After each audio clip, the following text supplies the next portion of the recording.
Okay. అక్కడ ఆదిలాబాద్లో so అంటే మీరు ఇప్పటికి కొన్ని వేల పెయింటింగ్స్ వేసి ఉంటారు కదా? దాదాపు చాలా ఒక 3,000-4,000 పైన వేసి ఉంటానేమో, తెలియదు.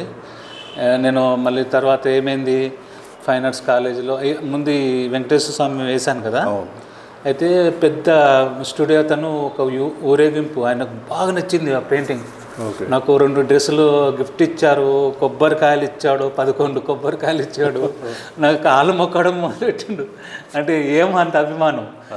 అది నేను ఊరేగింపుగా తీసుకెళ్తానంటే ఊరేగింపు తీసుకెళ్తుంటే అక్కడ నుంచి ఒక జర్నలిస్ట్ ఉన్నాడు, జి కృష్ణయ్య అని, ఆంధ్రజ్యోతిలో పనిచేసేవారు ఆయన ఆదిలాబాద్లో, ఇప్పటికీ ఆయన పేరుంది.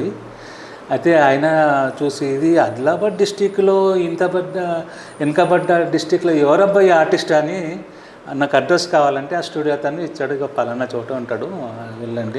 మీకు ఈ రకంగా చూస్తే ఎన్నో మెడల్స్ కూడా వచ్చి ఉంటాయి, సర్టిఫికేట్. నాకు ఇంట్రెస్ట్ లేదు, నేను పార్టిసిపేట్ చేయలేదు, నాకు అస్సలు ఇష్టం లేదు. అరే అసలు చాలా ఉన్నాయి, నేను అసలు చేయలేదు.